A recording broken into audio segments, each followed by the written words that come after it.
T6 TV ప్రేక్షకులకు స్వాగతం. ముందుగా ముఖ్యాంశాలు చూద్దాం. ములుగు జిల్లాలో పర్యటించారు సీఎం రేవంత్ రెడ్డి. ముందుగా వరదేవతలను దర్శించుకొని ప్రత్యేక పూజలు నిర్వహించారు.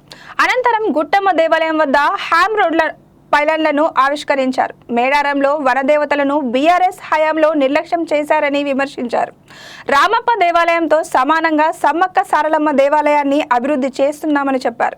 ఆనాడు పీసీసీ అధ్యక్షుడిగా ములుగు నుంచే పాదయాత్ర మొదలుపెట్టానని చెప్పారు. పోరాటానికి పౌరుషానికి మారుపేరైన సమ్మక్క సారలమ్మను దర్శించుకొని పాదయాత్ర చేపట్టామని గుర్తు చేశారు. రక్తం పంచుకు పుట్టకపోయినా సీతక్కను సొంత ఆడబిడ్డగా చూసుకుంటున్నామని చెప్పారు సీఎం రేవంత్ రెడ్డి. కొందరు ఆస్తిలో భాగం ఇవ్వాల్సి వస్తుందని సొంత చెల్లినే బయటకు నెట్టేశారని కేటీఆర్ పరోక్షంగా విమర్శించారు. సొంత చెల్లికే న్యాయం చేయలేని వారు రాష్ట్రంలోని 2 కోట్ల మంది ఆడబిడ్డలకు న్యాయం చేస్తారా అని ప్రశ్నించారు సీఎం రేవంత్ రెడ్డి. శేషాచల అటవీ ప్రాంతంలో పెద్ద పులి సంచారం కలకలం రేపుతుంది. తొలిసారిగా శేషాచల అడవుల్లో పెద్ద పులి కదలికలు ట్రాప్ కెమెరాకు చిక్కాయి. వెంకటగిరి రేంజ్లోని వెంబలూరు బీట్ పరిధిలో పెద్ద పులి సంచరిస్తున్నట్లు అటవీ శాఖ అధికారులు గుర్తించారు. నల్లమల్ల అడవుల నుంచి లంకమల మీదుగా శేషాచల అటవీ ప్రాంతంలోకి పెద్ద పులి వచ్చినట్లు అధికారులు అంచనా వేస్తున్నారు. గతంలో తలకోన రేంజ్లో పెద్ద పులి సంచరిస్తుందని ప్రచారం జరిగినప్పటికీ అందుకు సంబంధించిన ఎలాంటి ఆధారాలు లభించలేదు. అయితే ఇప్పుడు తొలిసారిగా ట్రాప్ కెమెరాలో పెద్ద పులి కదలికలు నమోదవడంతో అటవీ శాఖ అప్రమత్తమైంది. మేడ్చల్ పోలీస్ స్టేషన్ పరిధిలోని గిర్మాపూర్ గ్రామంలో చైన్ స్నాచింగ్ ఘటన చోటు చేసుకుంది. నడుచుకుంటూ వెళ్తున్న జక్కుల సుజాత ఒంటిపై ఉన్న బంగారు చైను దొంగలించారు దుండగులు. 2 దుండగులు పల్సర్ బైక్ పై వచ్చి హెల్మెట్లు ధరించి ఆమె మెడలోని గొలుసును లాక్కొని పరారయ్యారు. బాధితురాలు వెంటనే 100కు డయల్ చేసి సమాచారం ఇవ్వడంతో పోలీసులు కేసు నమోదు చేశారు. ఘటనకు సంబంధించిన దృశ్యాలు సమీపంలోని సీసీ కెమెరాల్లో నమోదయ్యాయి. చైన్ స్నాచింగ్ కు ఉపయోగిస్తున్నట్లు భావించిన పల్సర్ బైక్ పై పోలీసులు ఆరా తీస్తున్నారు. మరిన్ని సీసీ కెమెరాల ఫుటేజ్లను పరిశీలిస్తూ నిందితుల కోసం మేడ్చల్ పోలీసులు దర్యాప్తు ముమ్మరం చేశారు.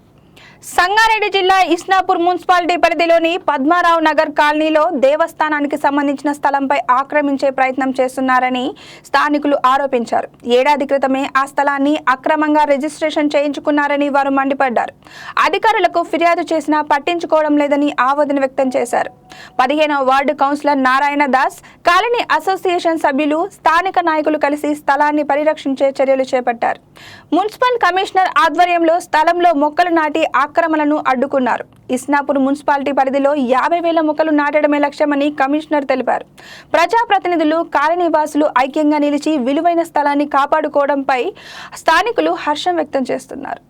చింతూరు ఏజెన్సీలో ఎడతెరిపి లేకుండా కురుస్తున్న భారీ వర్షాలతో వాగులు ఉప్పొంగి ప్రవహిస్తున్నాయి. విఆర్పురం మండలం అన్నవరం వాగు ఉధృతంగా ప్రవహించడంతో రాకపోకలు నిలిచిపోయాయి.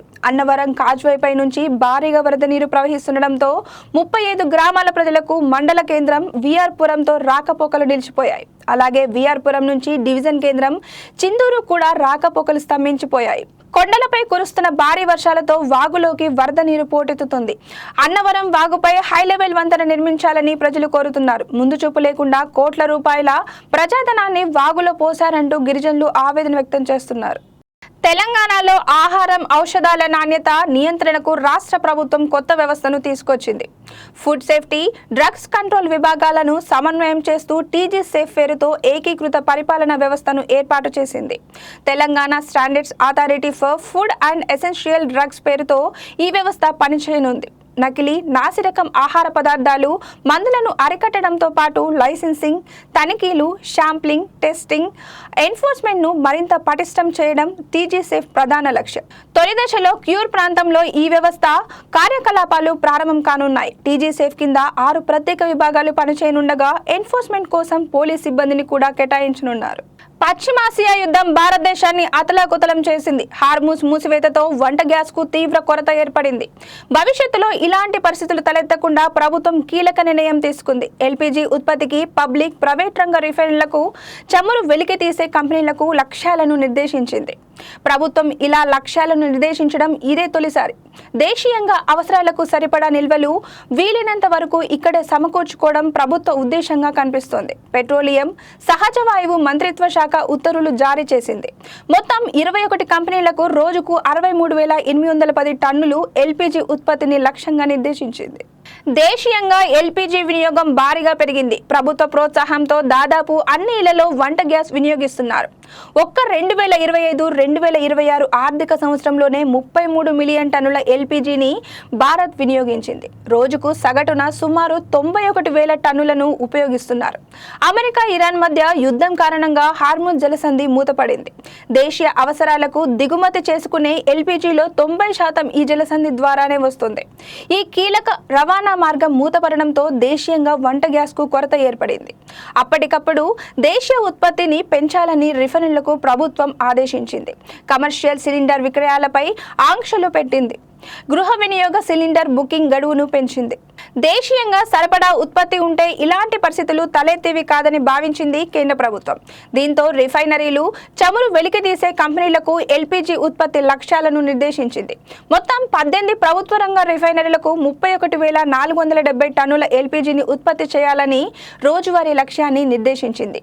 ప్రైవేటు రంగంలోని రిలయన్స్ కు అత్యధికంగా 18,000 టన్నులను టార్గెట్ గా పెట్టింది. నయారా ఎనర్జీకి 4,480 టన్నులు, మహారత్నకు చెందిన ఓఎన్జీసీ, గెయిల్ కంపెనీలకు 6,460 టన్నులు ఉత్పత్తి చేయాలని తెలిపింది. రష్యా ఉక్రెయిన్ యుద్ధంలో మరోసారి భారీ డ్రోన్ దాడులు కలకలం రేపుతున్నాయి. రష్యాపై ఉక్రెయిన్ పెద్ద ఎత్తున డ్రోన్లతో విరుచుకుపడింది. 1000కి పైగా డ్రోన్లను ఉపయోగించి రష్యాలోని వివిధ ప్రాంతాలను లక్ష్యంగా చేసుకున్నట్లు వార్తలు వెలువడుతున్నాయి. ఒకేసారి భారీ సంఖ్యలో డ్రోన్లు దూసుకురావడంతో రష్యా గగనతల రక్షణ వ్యవస్థలు అప్రమత్తమయ్యాయి. పలు ప్రాంతాల్లో డ్రోన్లను కూల్చివేసినట్లు రష్యా వర్గాలు చెబుతున్నాయి. అయితే దాడుల తీవ్రత, నష్టం, 1000కి పైగా డ్రోన్లు ఉపయోగించారన్న సంఖ్యపై ఇరు దేశాల అధికారిక ప్రకటనలో తేడాలు ఉండే అవకాశం ఉంది. రష్యాలోని సైనిక స్థావరాలు, ఆయుధ వ్యవస్థలు, ఇంధన సరఫరాకు కీలకమైన మౌలిక వసతులను లక్ష్యంగా చేసుకుని ఉక్రెయిన్ ఇటీవలి కాలంలో డ్రోన్ ఆపరేషన్లను పెంచుతుంది. యుద్ధ రంగానికి చాలా దూరంలో ఉన్న ప్రాంతాలపైన డ్రోన్లతో దాడులు చేయగల సామర్థ్యాన్ని ప్రదర్శిస్తుంది. తక్కువ ఖర్చుతో తయారయ్యే డ్రోన్ల నుంచి సుదూర లక్ష్యాలను ఛేదించగల వ్యవస్థల వరకు వినియోగిస్తూ రష్యాపై ఒత్తిడి పెంచే ప్రయత్నం చేస్తుంది. మరోవైపు ఉక్రెయిన్ నుంచి వస్తున్న డ్రోన్లను తమ ఎయిర్ డిఫెన్స్ వ్యవస్థలు పెద్ద సంఖ్యలో అడ్డుకుంటున్నాయని రష్యా చెబుతుంది. డ్రోన్ దాడుల నేపథ్యంలో కొన్ని ప్రాంతాల్లో విమానాశ్రయాల కార్యకలాపాలపైన ప్రభావం పడుతుంది. భద్రతా కారణాలతో విమానాల రాకపోకలను తాత్కాలికంగా నిలిపివేయడం లేదా దారి మళ్లించడం వంటి చర్యలు చేపడుతున్నారు. డ్రోన్ శకలాలు పడిన ప్రాంతంలో ఆస్తి నష్టం, అగ్ని ప్రమాదాలు సంభవించే అవకాశం ఉండడంతో స్థానిక యంత్రాంగాలు అప్రమత్తమవుతున్నాయి. ఉక్రెయిన్ వ్యూహంలో డ్రోన్లు ఇప్పుడు కీలక ఆయుధంగా మారాయి. ప్రత్యక్ష యుద్ధ రంగంలో రష్యా బలగాలు ఎదుర్కోవడంతో పాటు రష్యా భూభాగంలోని కీలక సైనిక లాజిస్టిక్ లక్ష్యాలను దెబ్బతీయడం ద్వారా మాస్కోపై ఒత్తిడి పెంచాలని కీవ్ భావిస్తోంది. ముఖ్యంగా రష్యా సైన్యానికి అవసరమైన ఇంధనం, ఆయుధాలు, రవాణా వ్యవస్థలపై ప్రభావం చూపే లక్ష్యాలను ఎంచుకుంటున్నట్లు విశ్లేషకులు చెబుతున్నారు. అటు రష్యా కూడా ఉక్రెయిన్పై డ్రోన్లు, క్షిపణులతో వరుస దాడులు కొనసాగిస్తుంది. దీంతో ఇరు దేశాల మధ్య ఇప్పుడు డ్రోన్ వార్ మరింత తీవ్ర రూపం దాల్చుతోంది. ఒకవైపు రష్యా భారీ స్థాయిలో డ్రోన్లు, క్షిపణులను ప్రయోగిస్తుంటే మరోవైపు ఉక్రెయిన్ సుదూర డ్రోన్ దాడులతో రష్యా భూభాగంలోని లక్ష్యాలను చేరుకునే ప్రయత్నం చేస్తోంది. ఈ పరిణామాలతో దాదాపు 4.5 ఏళ్లుగా కొనసాగుతున్న యుద్ధం మరింత ప్రమాదకర దశలోకి వెళ్తుందన్న ఆందోళనలు వ్యక్తమవుతున్నాయి. యుద్ధానికి ముగింపు పలికేందుకు అంతర్జాతీయ స్థాయిలో ప్రయత్నాలు కొనసాగుతున్నప్పటికీ క్షేత్రస్థాయిలో మాత్రం దాడులు, ప్రతిదాడులు తగ్గడం లేదు. 1000కి పైగా డ్రోన్లతో రష్యాపై ఉక్రెయిన్ విరుచుకుపడిందన్న తాజా వార్తలు ఇప్పుడు ఆధునిక యుగంలో డ్రోన్ల పాత్ర మరింత పెరిగిందని మరోసారి స్పష్టం చేస్తున్నాయి. రాజ్యాంగ పరిరక్షణ వేదిక ఆధ్వర్యంలో భారత రాజ్యాంగం, సామాజిక న్యాయం, ఎస్ఐఆర్, పౌరసత్వంపై ప్రభావం అంశాలపై ప్రత్యేక సెమినార్ నిర్వహించారు. ప్రొఫెసర్ ఆర్ లింబాద్రి అధ్యక్షతన జరిగిన కార్యక్రమంలో సుప్రీంకోర్టు విశ్రాంత న్యాయమూర్తి జస్టిస్ బి సుదర్శన్ రెడ్డి, రాజకీయ విశ్లేషకుడు డాక్టర్ పరకాల ప్రభాకర్ ప్రసంగించారు. ప్రతి పౌరుడికి సమాన విద్య, వైద్యం, ఉద్యోగ అవకాశాలు కల్పించడంతో పాటు సామాజిక న్యాయం, సమానత్వం పరిరక్షించాలని జస్టిస్ సుదర్శన్ రెడ్డి అన్నారు. ఎస్ఐఆర్ ప్రక్రియ పౌరసత్వం, ఓటు హక్కుపై ప్రభావం చూపే అవకాశం ఉందని డాక్టర్ పరకాల ప్రభాకర్ ఆందోళన వ్యక్తం చేశారు.